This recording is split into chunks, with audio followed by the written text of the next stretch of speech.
Welcome back to the Tutorium in Intensive English.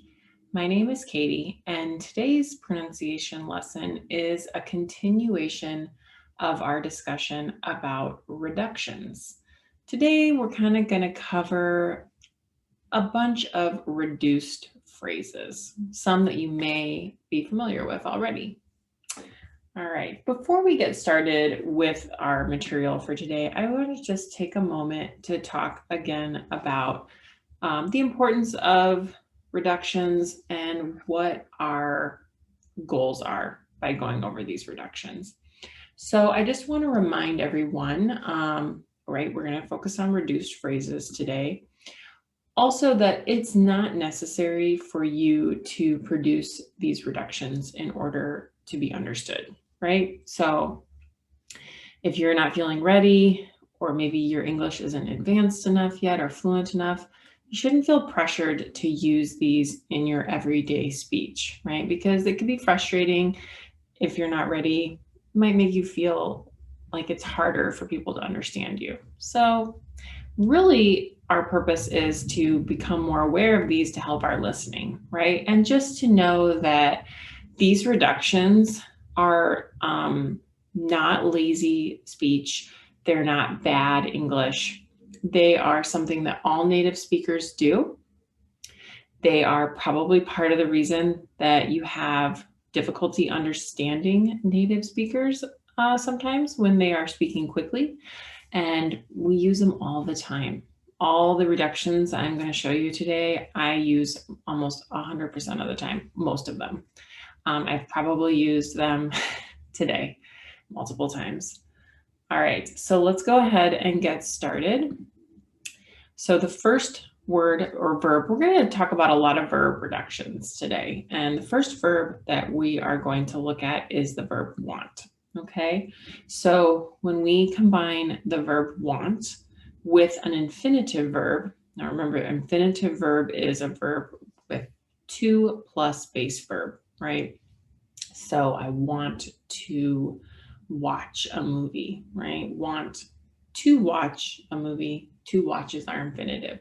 So when we combine these two together, we often say wanna. I think in conversational speech, in all speech, I've probably reduced this to wanna. Now the subjects I, we, and they will use wanna. So let's just practice wanna together. Wanna. Practice a couple of example sentences. I want to know what you think. I want to know what you think. Do they want to come with us? Do they want to come with us? So we have wanna. Now, if we have the subjects he, she, or it, wanna will become wants to. Now it's still want plus infinitive verb. We are adding in the wants to, right? So it's not exactly, it's just like you would normally do, right? She wants to, we have to add that S for a third person singular. We're going to do the same thing and we're going to make it wants to. So let's practice wants to together. Wants to. Wants to. I made that T really tiny because we don't focus on that T a whole lot. We focus on the other T more. 2T, wants to. He wants to see you after the meeting. She wants to join us for a drink. Okay, now those are instances where we're combining the verb want with an infinitive verb. Now we can also combine the verb want with the indefinite article a, right? Like a, and then our definite article the. So when we combine it with a, we also get wanna, right? I want a taco. Who doesn't, right? I want a taco. So here we're going to put a noun after that, right? It's going to be wanna plus a noun because we have a. I want a taco. I want a new phone, right? So anything, we'll put a noun after that. We can also use wants a, right? For he, she, it, wants a. Now here, we don't have that second T. We just have wantsa, wantsa. She wants a margarita after work. Hey, that's not too much to ask, right? She wants a margarita after work. Sounds pretty good. Taco and a margarita. I'm there. Okay, our next verb, again, these are all verbs plus infinitive verbs. Okay, so we have. And this is have to. Now, same thing with I, we, and they. We have to. So let's say that together. It's like the word half plus to, have to. I have to finish this presentation today. I do. Jordan and Becky have to go to the library later today. Have to. Now we also have a she, he, it combination. Has to, right? Now remember, reduce the to. We don't say has to. Has to. Has to. Nora has to teach at 7 a.m. today. Oof. Matt has to finish doing laundry this morning. Also doesn't sound fun. If you like to sleep in and you don't like to do chores like laundry, it's not a great day. Nora has to teach at 7 a.m. and Matt has to finish doing laundry this morning. Okay. Go. Again, go plus infinitive, gonna. Or going plus infinitive verb. So here we are using the continuous form. We have going. So this works with any subject. I'm going, she's going, we're going, could be in the past, I was going. So anytime we can reduce this to gonna, right? I'm gonna, I am going to. So we reduce that down. I'm gonna call you tomorrow. She's gonna pick me up. She is going to pick me up. She's gonna pick me up. We're gonna watch a movie. We are going to, we're gonna. So it's kind of great. You know, you can take all those words and smush them into a much shorter word. They're going to come over later. Now, here's one that's pretty fun. I'm going to can reduce to gonna. You're like, what? It's true. So I'm going to gonna make a cake for dessert. I could totally say that. If I'm talking to someone and I'm talking quickly, I'm going to make a cake. I'm going to make a cake for dessert. And you're thinking, what? How am I going to understand that? Because you're going to watch this module and you're going to be like, oh, I know. They're saying I'm going to make something or I'm going to do something. I'm gonna make a cake for dessert. Okay, let's talk about get. Now here we have a meaning of obligation when we use get in this way. We use got, right? Got to, gotta, right? I gotta call my mom. So normally we could say I have to call my mom. It has the same exact meaning, right? I gotta call my mom.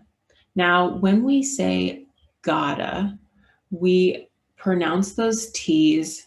They're not exactly D's. It's a really fast sound. Let's practice it together. Gotta. It's a little faster. It's a little further back than a D sound. Gotta.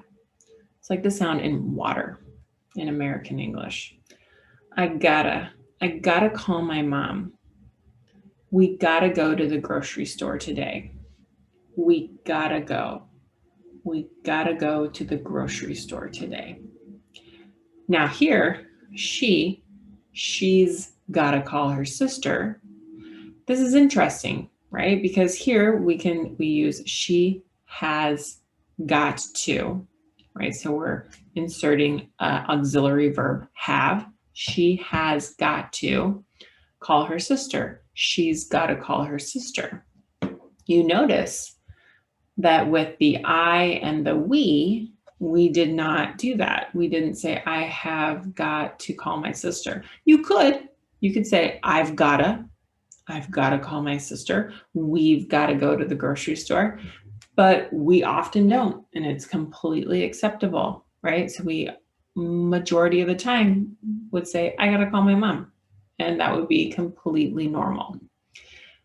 We also will hear sometimes, she got to go, right? So we can even take away the she's got to go. A little less often you're going to see this one, but you might hear it, right? You might hear this. And then also a little less frequent, but you might hear people say guts to. I gots to talk to you, right? Like you're really excited and you're like, I gots to talk to you. Gots to. So that's another possibility with get. All right, moving on, we're going to talk about our modals plus have. Okay, so should have, shoulda. Here, let's just review the meaning of should have. Something did not happen, but we wish it had happened, right? So it's over, it's finished. We're now in the future and we're reflecting back on something. I should have gone home early. Shoulda. Shoulda. So that L is not even pronounced. Shoulda. I should have gone home early. She should have finished her work. Okay. Could have becomes coulda. Now here, could, something was possible in the past, but it didn't happen.